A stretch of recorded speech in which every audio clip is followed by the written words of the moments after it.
countries across the world, including the Pacific, are promising to transition to 100% renewable energy within the next decade. Now, Samoa says that it will reach that target as early as next year, while Fiji, Vanuatu, Solomon Islands are aiming to get there by 2030. But now there are fears that some renewable energy companies could actually be endangering human rights as they help countries transition to zero carbon economies. Now, the Business and Human Rights Resource Centre has developed a new benchmark to evaluate the human rights records of major wind and solar companies around the world. Now, they say what they've found is troubling, from killings, land grabs to harming Indigenous people's livelihoods. The report has found several renewable energy companies did not meet the international human rights standards and their policies or their practices. Now, for more on this, we're joined by the Deputy Director of the Business and Human Rights Resource Centre, Marti Flacks. Good morning. Good morning. Thanks for having me. Thanks for joining us on Pacific Beat. Now, as we've heard, many countries here in the Pacific are pushing to achieve a 100% renewable energy target. Now, what are some of your concerns when it comes to the companies helping governments achieve that goal? Yeah, so first I have to start off by saying that we see the renewable energy sector as absolutely central to the transition to a net zero carbon global economy. And we see that transition itself as a human rights imperative. We know that climate change will impact all people, but that it will disproportionately impact the most vulnerable people. And so as a human rights organization and as people, we all have a vested interest in seeing this sector succeed. But it can't succeed if the work is not undertaken in a rights respecting way. And what we've seen is a concerning rise in allegations of human rights abuse in the sector. So in the last 10 years, we've collected nearly 200 allegations of abuse related to renewable energy projects across all regions of the world. And those numbers are rising. We're on track this year for the largest number yet. And what's more concerning is that many of these allegations, as you mentioned, resemble the type we frequently see associated with, for example, extractives projects, whether it's violations of land rights, Indigenous people's rights, or even attacks on human rights defenders and those who oppose these projects.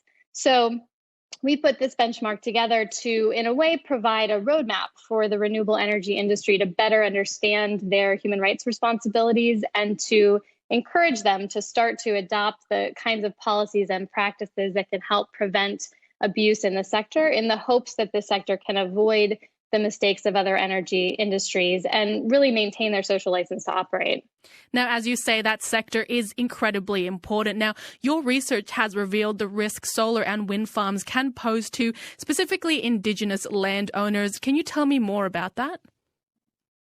Sure. So Indigenous peoples are really on the front lines of both climate change and of the energy transition. But too often we find that their land and their livelihoods are once again under threat from a new industry and an expanding industry. And we're not seeing renewable energy companies take the steps that are needed to really ensure respect for Indigenous people's rights in their operations. And we see this, for example, in Mexico and Central America, where we have Indigenous peoples opposing everything from large hydropower projects to wind farms and solar farms that infringe on their land or that were undertaken without free, prior, and informed consent of those peoples, and that those who oppose those projects have faced threats and intimidations. And we've seen cases of that in the Pacific as well.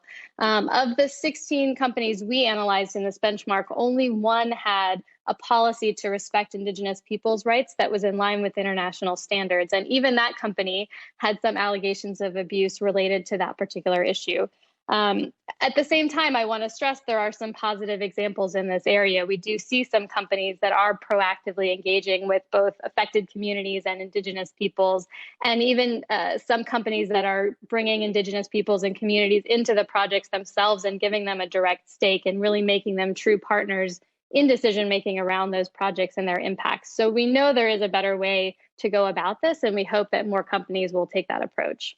As I said earlier, the Pacific is moving towards having 100% renewable energy, a lot looking at 2030. But do you think there's a possibility to rethink this shift to clean energy? And do you potentially think perhaps it's happening too fast and that's why we're seeing these human rights failures occur? So I think that large grid-scale renewable energy projects have many similarities to extractives projects and infrastructure projects in terms of their significant land footprint and their long supply chains.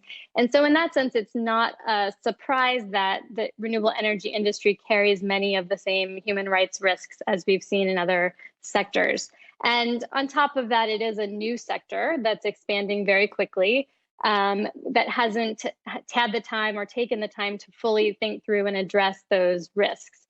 And we see, I think, an interesting parallel. We only have to look to the internet technology sector to see another sector that grew very quickly and is now belatedly trying to address the human rights risks that come with that expansion. Renewable energy is in a similar position. Because many of these companies are new, they don't have the long history of the kind of community backlash that has really forced extractives companies to learn the hard way about the need to engage with all stakeholders. And frankly, we don't want the sector to get to that point. We really want and need renewable energy companies to get ahead of this problem and to act now to start putting the right policies in place and changing their practices so that sector can continue to grow for all of our benefit. So some of these human rights concerns, like you say, sound very similar to the allegations made by extractive industries, things like land disputes, risk to workers, and, things that we're seeing happen in the extractive industries in the Pacific as well. Do you think the renewable energy industry has the potential to be as controversial as the mining sector? And what can be done now to stop that from happening? So I'm optimistic that the renewable energy sector can grow in a rights-respecting way. And I think that there are a lot of opportunities to engage and intervene now to make sure that that happens.